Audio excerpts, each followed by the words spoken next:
That cough was free of charge. I'm not back. I'm not here yet. Just getting warmed up.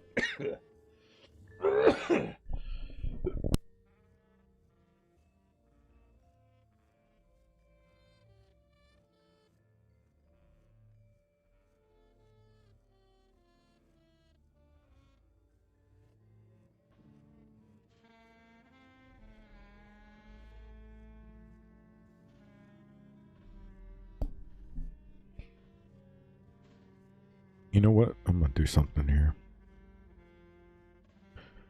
While I'm thinking about it, and I'll do it live. I'll do it live.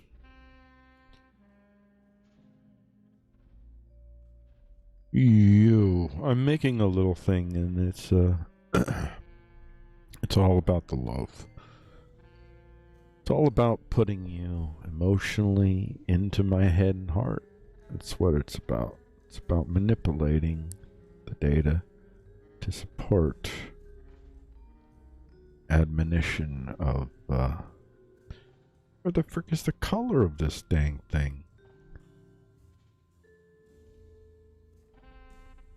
Okay. Oh, there we go. All right. Oh, you're the right color. Let's slide you on down to you. You know what? I'll put you here. You know what? I'll put you right here. Let's see how that looks. There we go.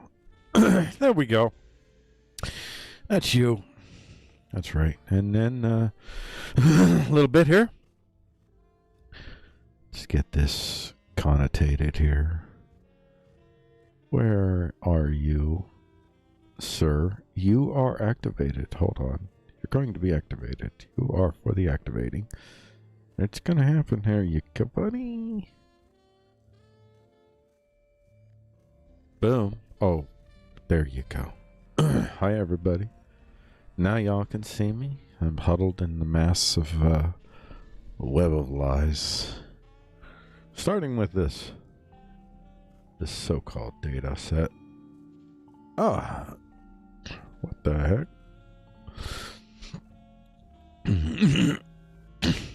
Checking out my user data. That's cool. King beheaded. You know, this is what we're going to start with. So I'm about ready to begin this mumbo jumbo. And 3, 2, 1. Well, this is going to be one of those circuitous routes in which essentially I'm going to end with the final assumption that I'll tell you about now. So hopefully you'll be a little bit more patient with the roundaboutednesses with which I speak. Essentially, everything that I'm doing is to get you to hopefully understand and see as I do, if I'm correct in my assumptions, that what's going on right now is nothing in America geopolitically is nothing short of an attempt to restore an old way of governing humans, which is basically the way that, well, that most governments have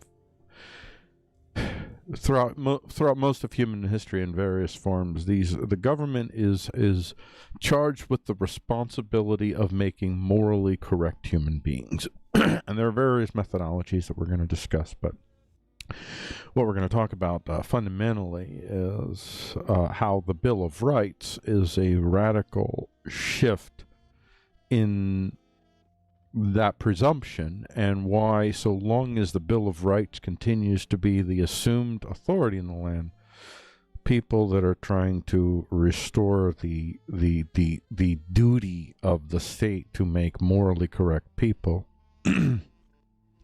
as defined by a small group of people themselves, they have to do away with the Bill of Rights, and hopefully at the end that's what we'll come up with. But for the beginning, we're going to get rid of this little title thingy here.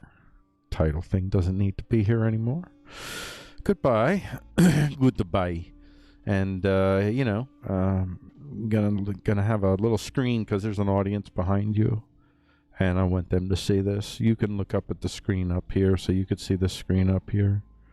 And I want to just make sure the audience in the front, in the back there, can see better. So this is what happens. There you go. So, king beheaded. So this starts with, this is Charles I, and he is beheaded, and I don't know the exact year, 1640 something like that, or when did the English Civil War officially end? I don't know. 1650, somewhere thereabouts.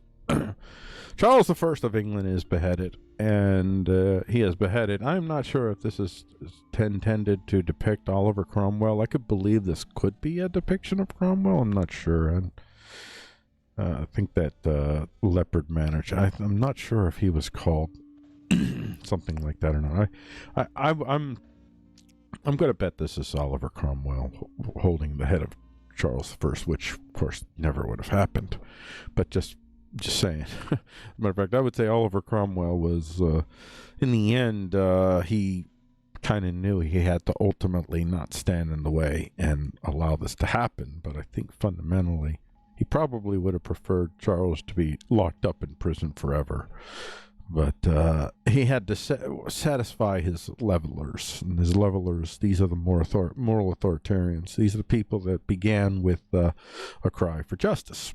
And their cry for justice was, I guess you could say, subjectively speaking, if you value the ability of humans who have disadvantage being able to have the capacity to rise to levels where they're not so disadvantaged, then they're, I guess, in a sense, maybe their cries were just. But in terms of what they did with that power, well, in the hands of the levelers and that spirit in general, Cromwell's government, such as it was, would lead him ultimately to become the very thing that he was allegedly getting rid of, which was the myth of the divine right of kings in the first place. And he basically became the divine right of the Lord Protector. And he even handed off his Lord Protectorage to his son, and had a full, basically, king's burial. So he had the full trappings of king in the end. He became the authority, but the authority that was based upon an even less liberal view of humanity than Charles I maybe had. Charles I was essentially fighting back against the Protestants pushing out Catholics in any type of government authority positions. And maybe he pushed back a little too hard, and Cromwell and his guys were basically, allegedly, ostensibly, initially fighting against the whole notion of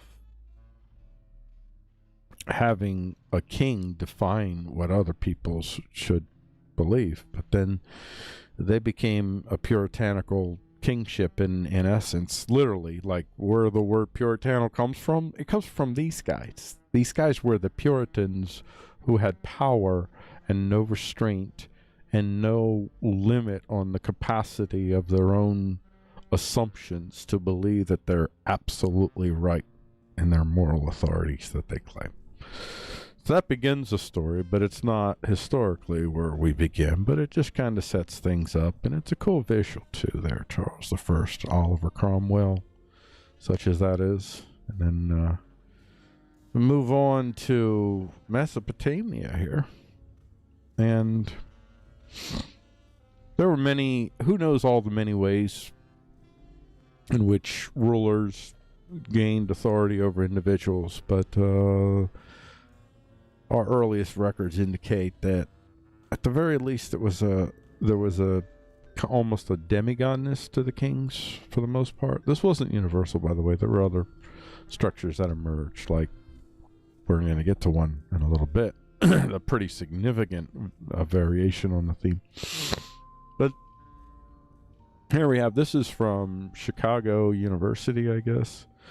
The first Mesopotamian ruler who declared himself divine was Naram-Sin of Akkad. Naram-Sin reigned sometime during the 23rd century BCE, but the exact dates and duration of his reign are still subject to research. According to his own inscription, the people of the city of Akkad wished him to be the god of their city. This first instance of self-deification also coincides with the first world empire of the rulers of Akkad, the first time that a dynasty established a territorial rule over large parts of Mesopotamia. It was also accompanied by certain changes in religion in which the king proliferated the cult of the Ishtar, the goddess of war and love. Naram-Sin seems to have emphasized Ishtar in her warlike aspect and began to refer to himself as the husband warrior of Ishtar. Well, she would have been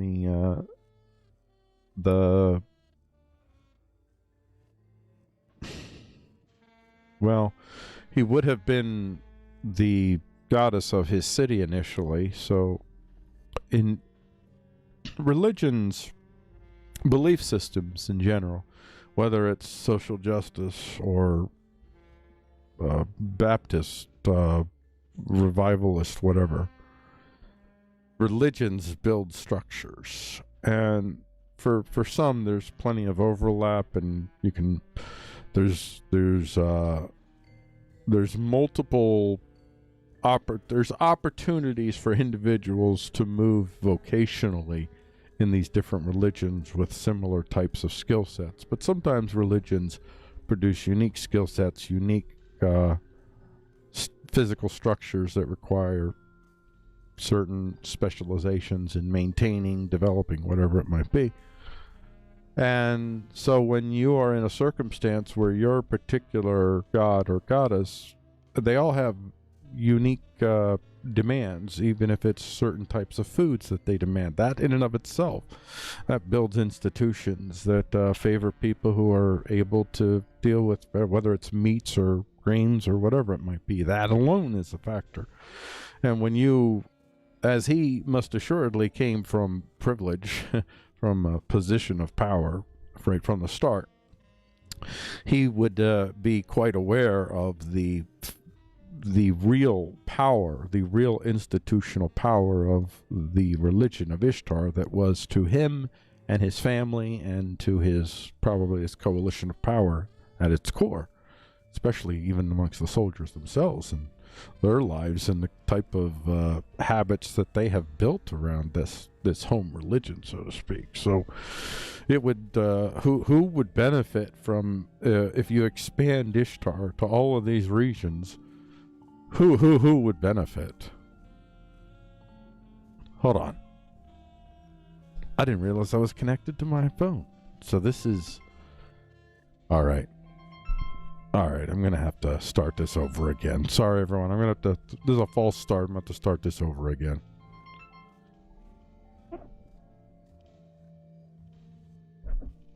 Hello? Damn it.